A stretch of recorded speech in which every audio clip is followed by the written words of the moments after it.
child leapt in her womb. In the name of a God who loves us and wants us to nurture the divine. Amen. Good morning. Good morning. As you can see from the Advent wreath, we're getting closer to Christmas. We started in the darkness of the apocalyptic texts in Luke, the author making it clear to the reader that there are serious problems within the way humans had evolved or devolved, and how we were treating one another, and that the future was bleak, unless God was willing to step in. And in Advent 2 and 3, John the Baptist arrives in the narrative, creating a way, making space for God to intervene, reminding the people that those who had repented and who had been baptized, that now their actions were key to life. For the fourth Sunday in Advent, we hear the story of Elizabeth and Mary. And the story we find is a story of two women who have found themselves pregnant. Elizabeth is a woman who had hoped to become a mother her whole life, but until this point, pregnancy had not been possible. She was a person who was well past the age in which it was safe, or maybe even possible, to become pregnant. And similarly, and yet almost completely opposite, Mary became pregnant without any hope or intent on this happening. It too would be dangerous for her.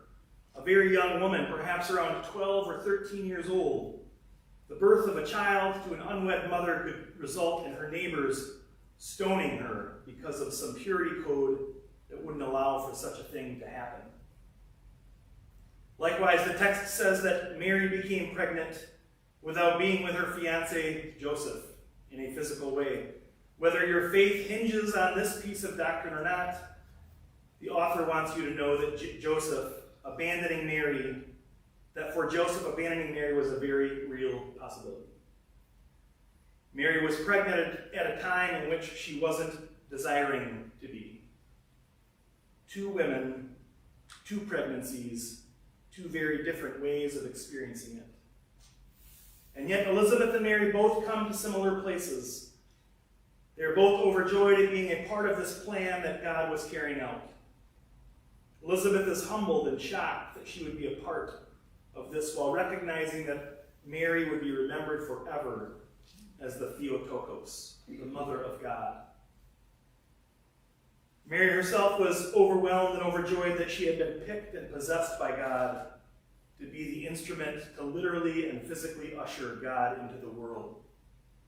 That her job was to care for the human baby who saved the world and who would usher in justice. In fact, Mary uses the past tense.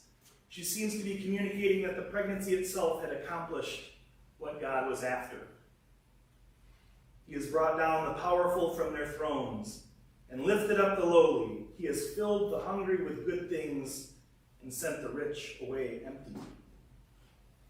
This is quite a claim by Mary, a claim that has surprised me this year. To understand the conception of Jesus as an act of revolution and justice and joy will be something I think about for a long time. And if you think about things like that, it makes things especially interesting to think that babies in Benzie County mirror that work that God has done and that God is doing. To think that the mothers of the babies that we serve are connected to the divine in a unique way is pretty special. To think that as we learn about new expectant moms, as we meet them for the first time, that we get to, like Elizabeth, rejoice for those moms and to be humbled to be in their presence. To be humbled at the thought that we get to have a tiny part in their lives. And this can be true for each of us as well, you and I. Even though it may be improbable or impossible, we have new life inside of us. We have the potential for life within us. God has offered us and has given us the ability to bring hope, peace, joy, and love into this world that is yearning for it. So today, rest, sit in the rocking chair, Tell stories to your friends about what God has done and what God is doing. Let your cheeks get rosy and let your smile become semi-permanent. God has acted in your life. God is acting in our life. And that's just the beginning. Rest in the arms of the divine today. Feel his peace this week before the birth of something brand new. Amen.